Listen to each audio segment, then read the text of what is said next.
welcome back to the Standard Podcast. I am Pastor Kelly Ogwezi. You can just call me PK. And I am joined once again by my amazing bestie, RaRa. Hey, bestie. Hey, boo. How you doing today? Doing great. You look lovely, honey. You look smushy. So stupid. Okay, y'all, let's go through this rundown. What is the Standard Podcast and why was it created? The Standard Podcast is for the woman who did not plan to be a disruptor. Life just left her with no other option. Who is a disruptor? A woman who disrupts is one who intentionally challenges systems, mindsets, and patterns that keep people, organizations, or cultures stuck while introducing a new, higher standard. That's one of my new favorite words, of truth, order, or possibility. We're going to jump right in today with a very interesting topic. I don't know how much you've had to deal with it, but Lord Jesus, I have had to deal with this a lot in work. So I know you dealt with it at work, but also in ministry since I stepped out and left my career as a nurse practitioner years ago to do ministry and business full time. So I've dealt with this. Of course, we don't do this. We celebrate one another. But my topic for today, are you ready for this, bestie? Yes, I am. The topic today is the silent rivalry, the hidden competition among women in power. Okay. Like secret competition. Yeah. Hidden competition, like I mentioned on a previous episode, where, you know, one of my employees came to my house to pick up something and compared my house to other houses in the neighborhood. Yeah. Like, what? Like, what made your mind travel there to tell me, mind you, it was a beautiful home. You know, that house was the bomb. Yes. To me, and I'm the one that lived there, so I love my home. And the first thing she could do was like diss my house. Right. Like, yeah, your house is not the biggest one in the neighborhood. I would never forget that. I thought that was the craziest thing. Why did she think you were striving to have the biggest house? I have no idea. Instead of saying, I like your house, you know, instead you found a way to like throw shade. What did you say when she said that to you? I never said it was. I was puzzled. Yeah. I was like, what? Like, where did this even come from? So you have these people who are literally in competition with you and you don't even know. It's hidden. It's secret. Oh my God. So we're going to dive into that. We cheer each other on publicly, but behind the scenes, sometimes the biggest pressure isn't even from the men at the table. It's from the women next to us. So today we're going to unpack the quiet competition that can happen as women climb the ranks and how to navigate it without losing yourself. Gotcha. We don't like to admit it, but it is real. And so in this episode, we want to tackle, why does it happen? What are the signs? And how do you rise up without getting caught up in it? Because I think it's easy to get caught up in it. Yeah. You know what I'm saying? Yeah. So why does secret competition even exist? Well, one of the reasons is a scarcity mindset. That sometimes we believe, and this is something I had to work through, and it took the word of God to show me and for me to understand, no one is in my seat. You see what I'm saying? Right. So there's been a total shift in my mind over the years, especially over the last year. You know, overall, I've been a pretty supportive person to everybody, you know. But over this last year, I've gone to another level in it. Yeah. And really, and what I mean by that, my people are my people. You know, I'm always ride for you and for a few other people. But I mean, even with people that I don't know as well, you know, I've started to share their gifts, you know, expose them on my platform, you know, talk people up, because I realized that I can't lose sharing my platform that God has given me. I can't lose promoting someone else's product. My clients are my clients. You know, there's a people that God has assigned to me and assigned to my business. So me promoting your business and what you do can only bless me. Right. But I had to learned that through the word. Gotcha. You understand what I'm saying? Because I feel like maybe the world teaches us that it's just like some people envy people who are wealthy. Right. Like we took something from you. Right. But that's not the case. So with the scarcity mindset, there's a belief, even if it's subconscious, like you might not be aware of it, but there's this belief that there's only one seat at the table. You know, there's only room for one. So if both of us are going, I gotta somehow bump you out of the way. Right. You know what I'm saying? So then there's also this comparison culture, and that's bad. And you have to be careful with that, because especially with social media, where people are showing the highlights of their life. And so you're looking at somebody's highlights. Yeah. And you're comparing it to your reality.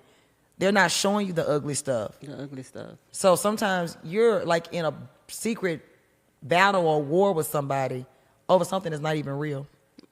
That's true. But what is posted on social media, it can trigger performance anxiety. When you look and say, all these people are winning. What I'm doing wrong. Exactly. Yeah. Or you can have the misconception that it was easy. Right. You know what I'm saying? Like we talked about this on another episode, like the struggle we went through to become nurse practitioners, like that was, my God. And then somebody else comes along and they minimize what you've done, minimize your accomplishments, dismiss the struggle. The struggle. Like it was just handed to you. Right. You see what I'm saying? So why be envious of somebody who has paid the price Right. to be where they are? So you got the comparison culture where you compare yourself to somebody else, or somebody is secretly comparing themselves to you. You have no idea. You don't even know what's happening. You have no idea.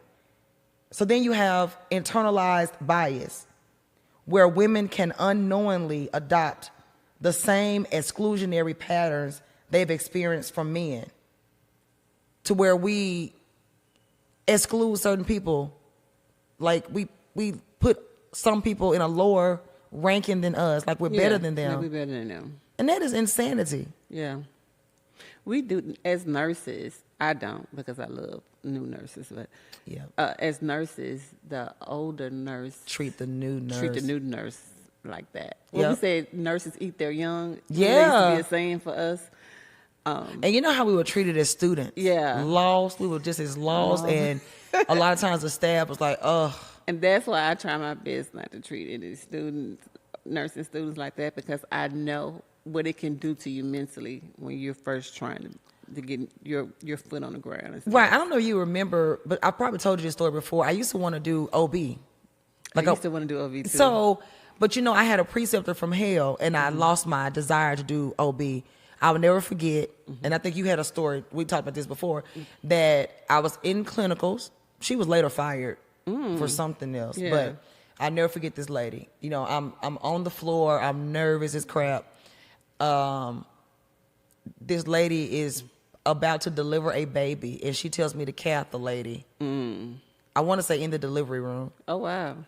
You know the pressure that I was under. That's a lot of pressure. And she pressured me and had me so uncomfortable that I decided I was never going to do that again. I was going to get through that clinical rotation, and I was going to move on, because I didn't ever want to be under that kind of pressure again. Yeah. And I do think that scarred me from ever wanting to do like acute care. Acute care. Yeah. You see what I'm saying? She was mean to me. And, you know, why would you put me on the spot like that? This lady is swollen. You know, she's pregnant. You know, that's a different anatomy. Already in discomfort. That's what I'm saying. And, you know, and all the anatomy is different when you're pregnant. You know, it looks different. Right. And you got me having to cath this lady while she's in labor. Right. And that was 24 years ago, and I'm still talking about it. Right. So there's this thing where sometimes we mistreat people. Yeah. Who we feel like are beneath us. Right. And that's stupid. Yeah. So I've learned no, like I'm not, number one, nobody's beneath me. Exactly. You know what I'm saying? Like, where did that thing even come from? Some people honestly think they're better, or even if they don't realize that they behave as such. Right. You know what I'm saying? Like, what are you doing here? Yeah. How did you get here? Now, one thing I have to say, years ago I was invited somewhere, and someone invited me, a lady, and she was being awarded something. But I just realized, and even the person I was with at the time was like, she just wants you to pull around on her coattail. He was like, no, Yeah. no, you're not gonna just follow her around like you some kind of little servant to her. Yeah, because it was just the way she was treating me, and even he said no. Yeah. No, like no, you she's not helping you up. Like no, you don't need her to come up. Right. And he was really adamant about that, and I had to appreciate that, because that's when I realized, who am I begging? I'm not gonna be in any room where I'm made to feel small. Yeah. I don't have a problem not knowing the most in the room. Right. Because if you know everything in the room, we need a bigger room. Exactly. But what I'm not going to do is let you mistreat me or try to up me one. Like, I cannot stand people that try to up you one. Yeah. Like, you get a new car, so I run out and get a new car. Or every time you say something good, I got to say something good. Or like when my daughter got a 33 on the ACT, and I was telling somebody else, and then they started talking about their daughter was about to take the ACT, and they're going to get this score. And it's like, what is that? That's competition. It's competition. Yeah. You don't have to always insert yourself when somebody else is sharing a good moment. A good moment. Yeah. Or I finished nursing school. Well, I finished nurse practitioner school. Like, somebody that's always trying to up you one, like the girl that was like, I got a brand new house. It was like 5,000 square feet. That house was gorgeous.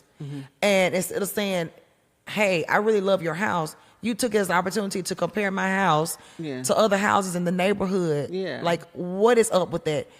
Why do people act that way? Why? And then how do we make sure we don't do that nonsense? Because I'm not really sure people are completely aware that they do it. I think if we just start thinking about our actions before we actually do actions, I think that would prevent a lot. Sometimes we'll say something and then think about it first. Right, just blurt it out.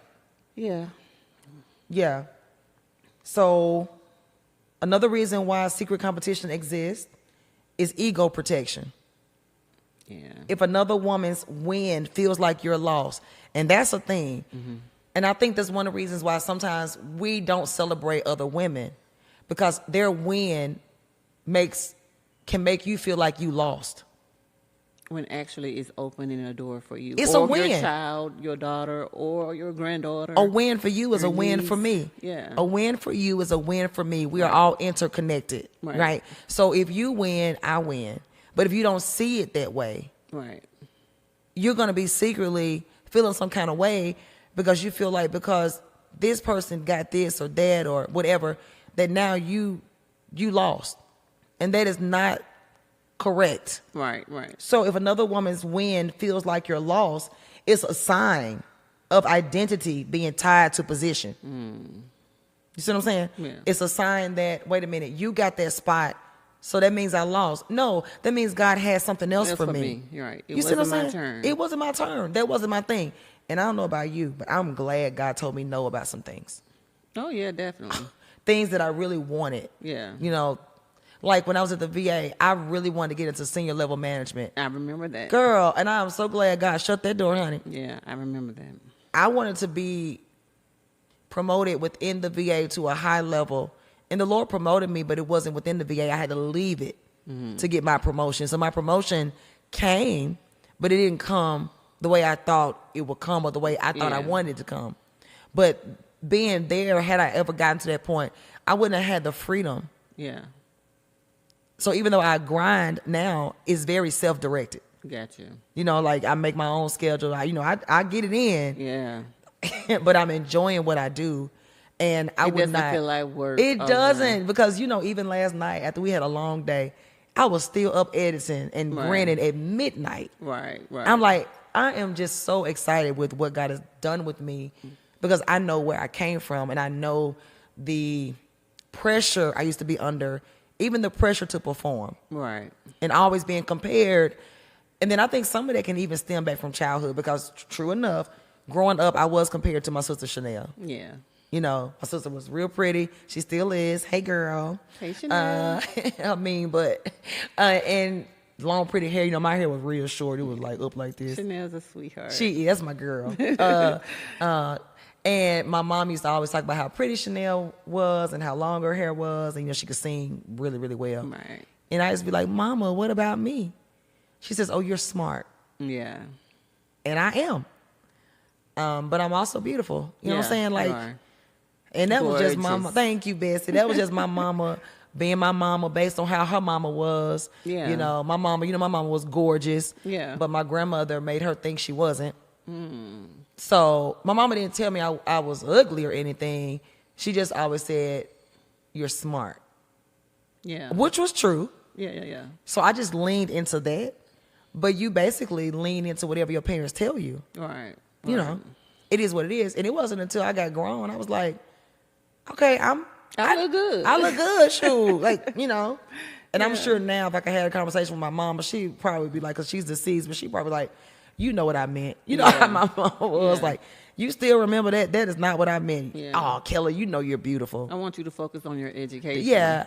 And I think, you know, because my mom and my daddy's relationship, I look more like my dad. I can see my mama now, though. Yeah. I can at least see But to me, you and Chanel, we look alike. So much alike. Like, years ago, I never thought y'all favored, but I ended up seeing a picture of you guys, and I was like, dang, they really do look alike. It's just Kelly's brighter. Yep. Y'all look a lot alike. And our mannerisms are alike. Yeah. And people have always said, if they didn't know me but knew Chanel, you're Chanel's sister. Yeah. Like when I was younger. Yeah, I really do look alike. But I think part of it, kind of like what you're going through now with your dad, I think because I reminded my mom of my dad, I think maybe that was some of it. Yeah.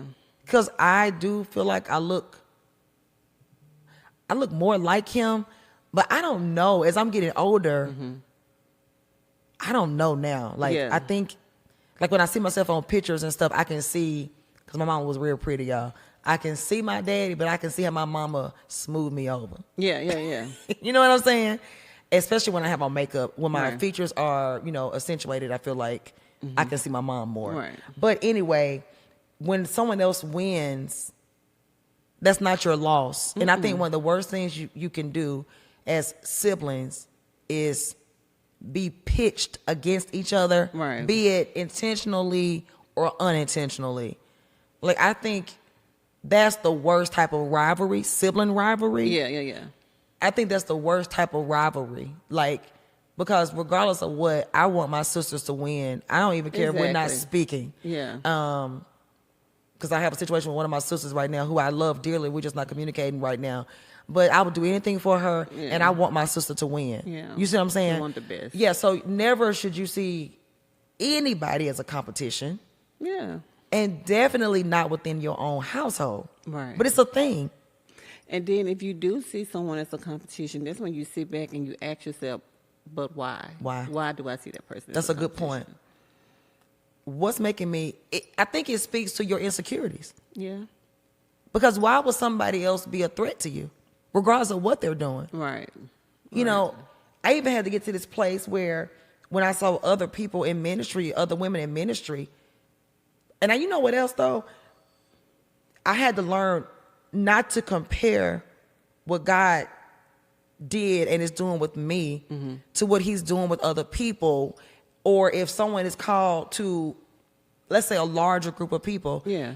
That doesn't minimize what God has called me to do. Right. But sometimes I think some of that comes from people comparing you to other people. Yeah. You understand what I'm saying? Definitely. So sometimes it's like seeds that are sown, especially on social media. Right. You know, where you're not doing it like this person. And then, you know, you got all these things going on your timeline. And it's easy to kind of see what this person has going on, what they want you to see, and what this person has going on.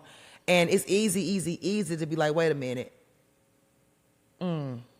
Why does she get to walk in that? Or why? You have to be so careful with that. The enemy, I feel like, uses that to throw you off. Right. Because if you're so busy over here competing with somebody else and they don't even know y'all are in competition, you are completely off of your square. Off of it. And that's the enemy's objective, to get you off of your square. So if he can use intimidation, if he can use being critical or judgmental or whatever, anything to get your focus off of what God has called you to do, that's his objective. And he wins. And he wins. So I like what you said. I need to check myself. Yeah. If I have this little feeling when I see your stuff and I see you winning and I don't want to see you win, I need to check that thing. Right.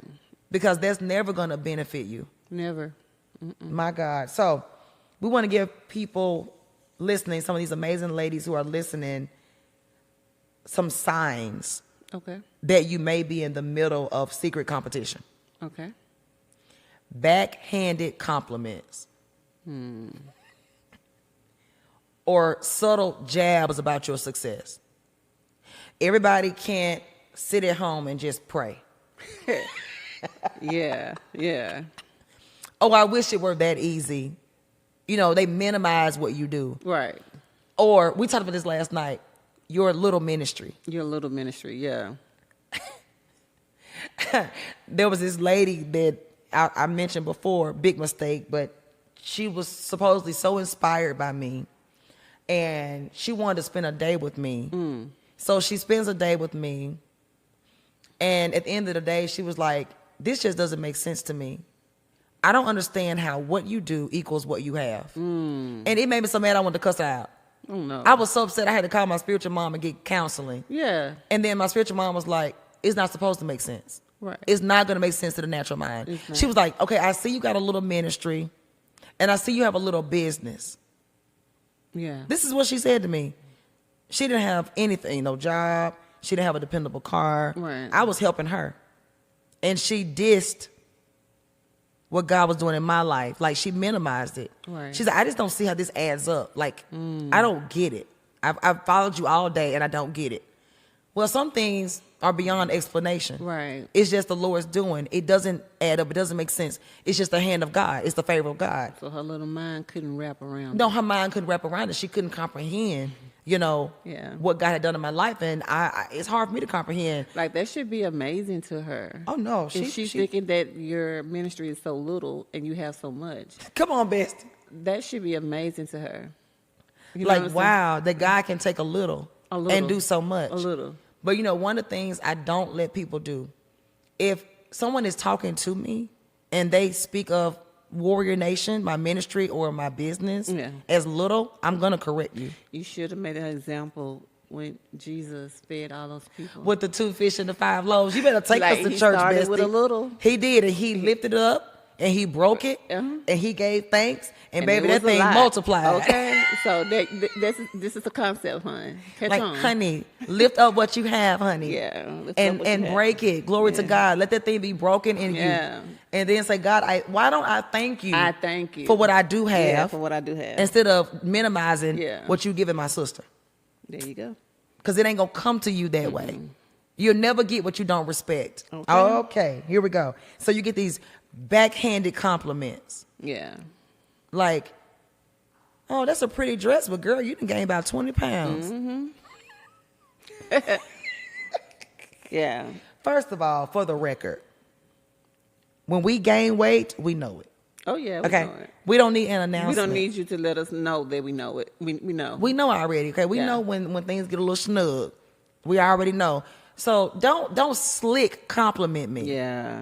You know what I'm saying? I like your makeup, but I would never wear that much. That's you. Yeah. I got a skit right now that I'm editing with me and Shanika, my character, and we're arguing about my makeup. Yeah. So, I get a kick out of arguing with myself. So I'm like editing this video and I'm like having the time of my life because Shanika is telling me, because, I'm both of the people. I'm me and me, and it's just the most entertaining thing ever. And Shanika is talking about, why are you putting on makeup? Why don't you just look natural? Because people actually put that on my videos. Yeah.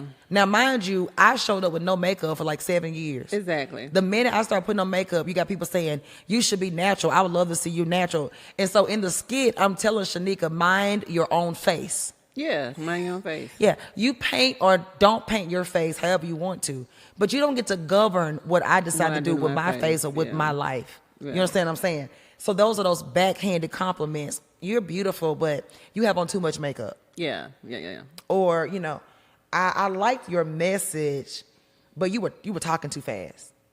Or people who say, Or were you listening too slowly? come on, bestie. Come on. Or they say, you're just too much.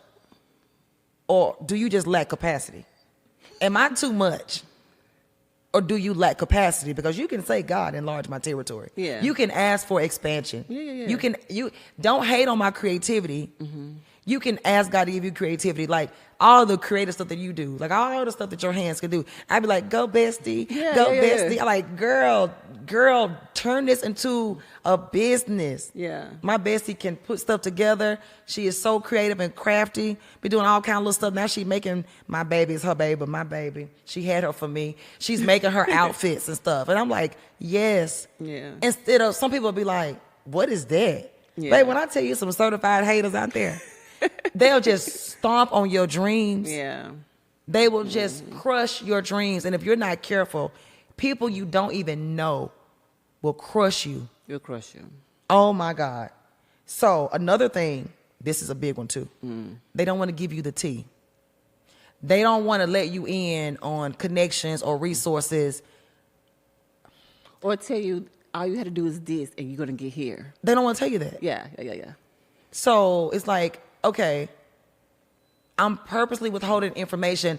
And I know people can view that differently. Like, don't give people the secrets of your business. But I'm at a place now to where I love talking people up. Yeah. You see what I'm saying? Like, I love talking people up. And if I can do something to help you, as long as you don't try to take advantage of me, I'm going to help you. Right. You know, I help anybody.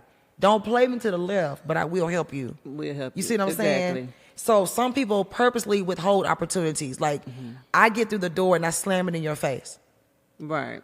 Instead of I get through the door and I prop it open for you. Exactly. Because oftentimes, who you need to know is one person One person over. One person over. Like, there's a mutual connection. Yeah. And sometimes people know they can talk you up because they have a relationship. Right. And they know you have something that you can bring to the table. Right. What's the competition? We all do something. We all do it differently. But some people will purposely not mention you, talk you up, because they want to try to keep you beneath them. Right. Then we already talked about the one-up behaviors. Then you get that icy energy from people. So that icy energy, you can tell that they acting funny. Right. Like, all of a sudden you acting funny.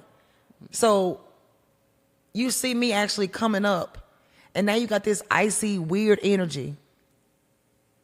But why? Why? Like, all of a sudden you just quiet. You acting weird. You acting strange. Your energy is off. You come around, it's like you feel a cold breeze coming through. It's like, what is going on? What is going on? And here's another one.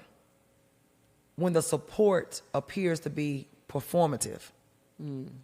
I clap for you in public, but I'm absent in private. Gotcha.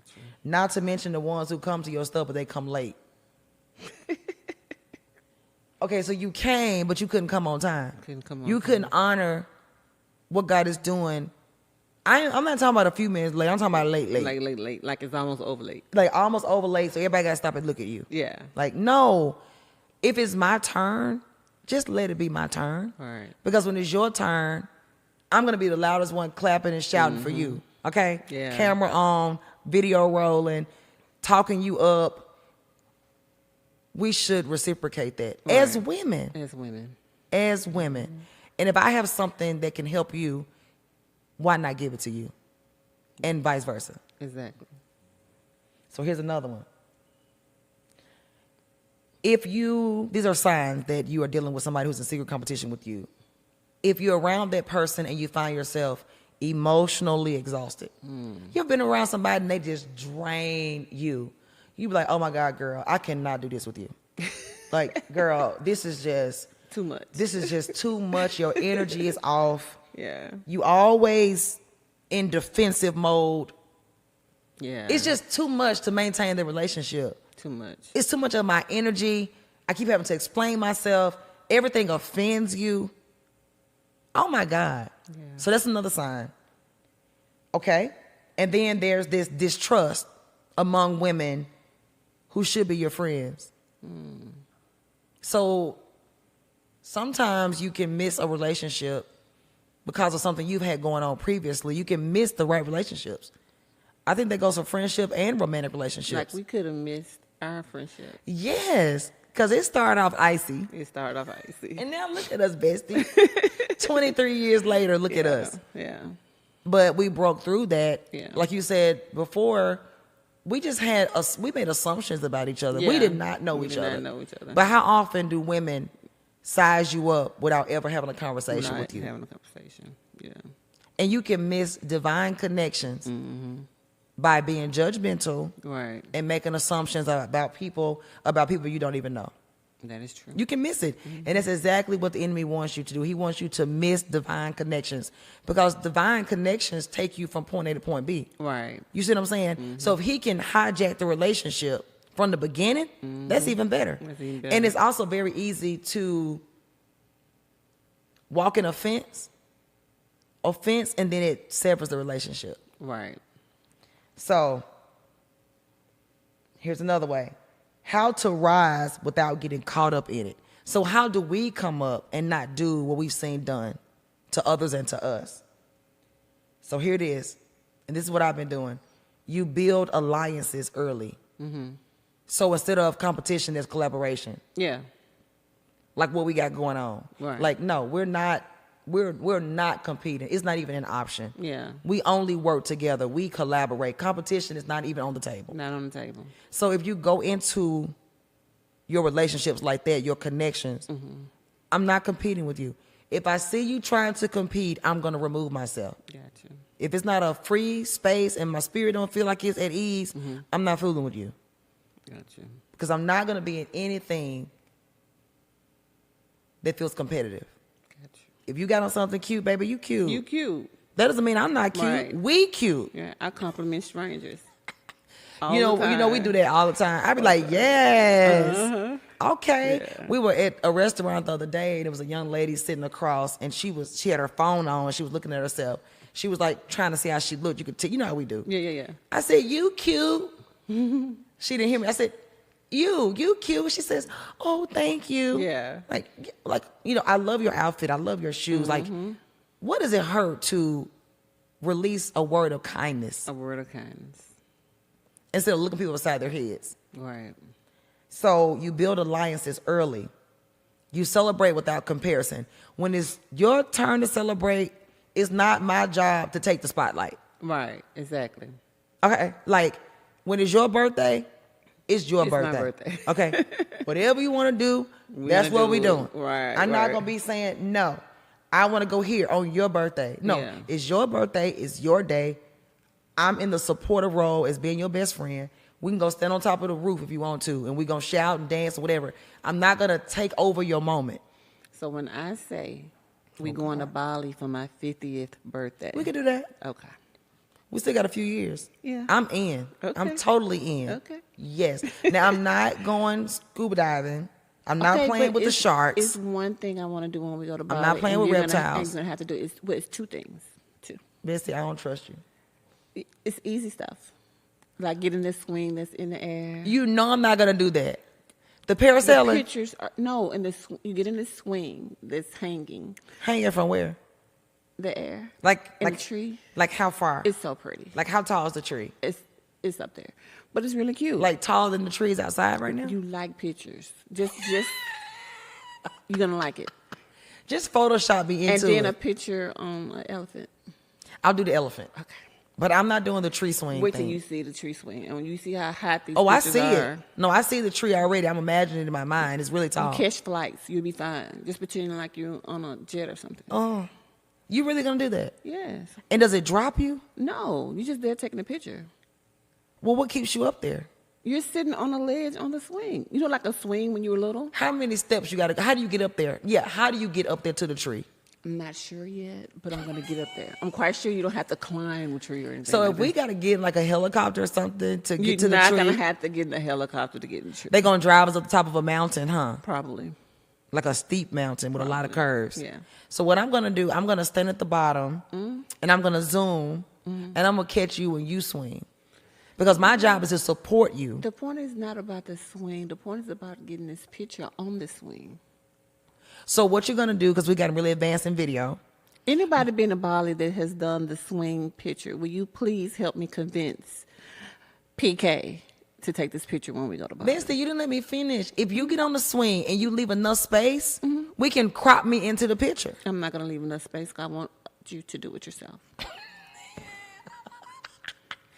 I will go to Bali. I will get on the elephant. Okay. That tree, So that's not sitting with my so spirit. if any of the viewers, let's do this. If you have more than 5 viewers who respond on this video about how beautiful the swing pictures are in Bali, you have to do it. Only 5? I don't think that's enough. How about 200 people? Okay. 200. 199. Here's another one. Bestie, I will do the elephant, but I don't know about that tree. That tree is not sitting well in my spirit. But we'll see.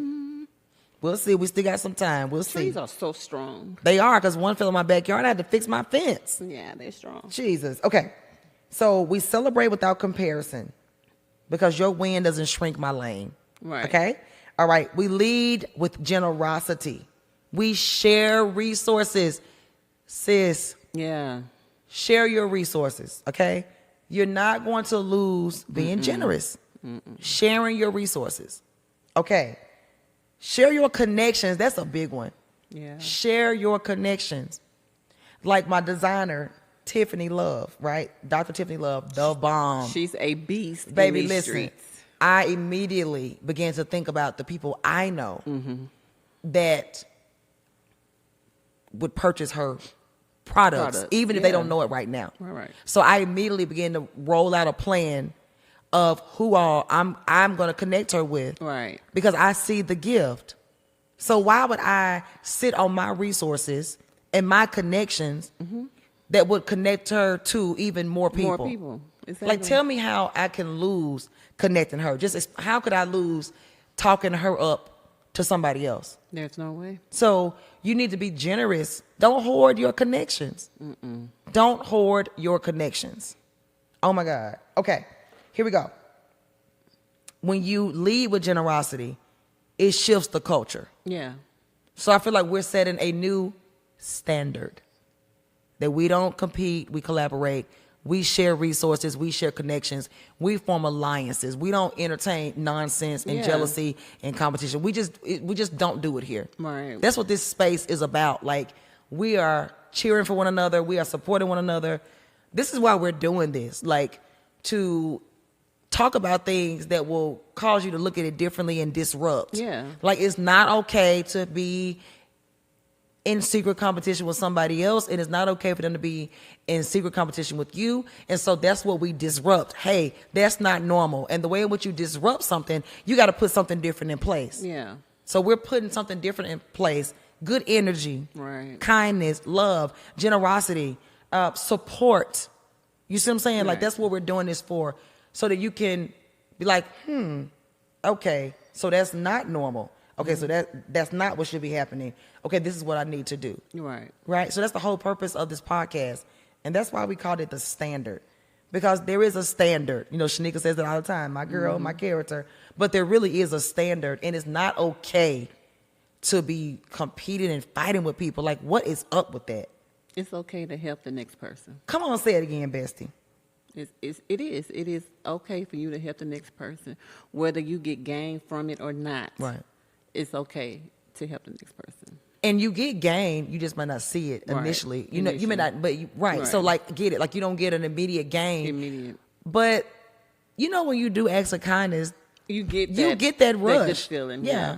Like what, the dopamine? Like, you get the yeah. release that makes you say, that felt great That felt great. to bless somebody else. It feels great to share connections, to be honest with you. Right. It feels great to say, hey, let me expose you on my platform because you Right. got it. Like, you know, I don't put everybody on there, but if I know you got it, I'm gonna put you on there. Right. It's not gonna take away from me. Right. It's not going to take away from me at all. So here's another one. Protect your energy. That's a deep one. Right. Engage selectively. You can't be everywhere with everybody, sharing everything, talking about everything. You still got to be selective. Right. You still got to use wisdom. So you don't overshare strategy with people who are in competition with you. Right. Pay attention to the energy. Read the room. Read the space.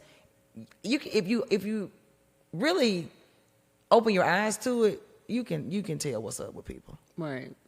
Okay. We can also reframe success.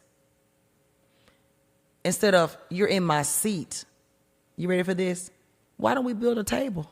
Exactly. Ooh. We fighting over a seat. A seat. When together we can build a whole table. Right. Oh my God, are you serious right now? Right. It's bigger than just you or just me. It's bigger than that. And then here we go. We need to recognize the power of collective visibility. I could have did this podcast by myself. Right. But I didn't want to. Right. I wanted you to do it with me. Right. Because we're better together. You know what I'm saying? Thanks, bestie. And my bestie is the bomb. You know what I'm saying? So like, why not share my beautiful bestie with y'all? You know what I'm saying? Like, yes, I could have done it by myself. But God didn't tell me to do it by myself. Right. We have no competitive bone in our bodies. Like we win together. So I want to close out with this. Sis, your lane is your lane. I've had to learn it. Yeah. And as long as I'm in my lane, everything's gonna be all right. Right. But if I go over into your lane and start trying to do what you do, number one, my oil is gonna dry up. Right. Because I'm over here in the wrong lane doing the wrong thing. Yeah. As long as I stay true to me Right. and what God has given me, and I flow in that, there will always be provision. Right. So the lane is yours. The competition was never real. It was just the enemy hoping you'll waste time looking sideways at somebody instead of lining up with what God already called you to do. Right. He wants to throw you off from running your race. That's the whole goal. That's the whole goal of competition. It's a distraction to slow you up. Because anytime you are secretly competing with somebody, you're off your game. Yeah. You can't build yours and be over here slick arguing and fight with somebody else. Because you're not focused. You're not focused, and the enemy wants to snatch your focus. Right. So when you think about it like that, you're doing yourself an injustice. Right. Worried about what somebody else has going on. And we want you to share this episode with another woman that you want to win, because I believe it will help her. What you think, bestie? Definitely. I totally agree. It's okay to collaborate. It's okay to push someone else, even if that means pushing them in front of you. Ooh, bestie, that's hard right there. That's cold. Yeah. You can't lose. You can't lose. Oh my God, that is awesome. Well, guys, girls, ladies, beauties, we love you, and we'll see you in the next episode. Bye. Bye.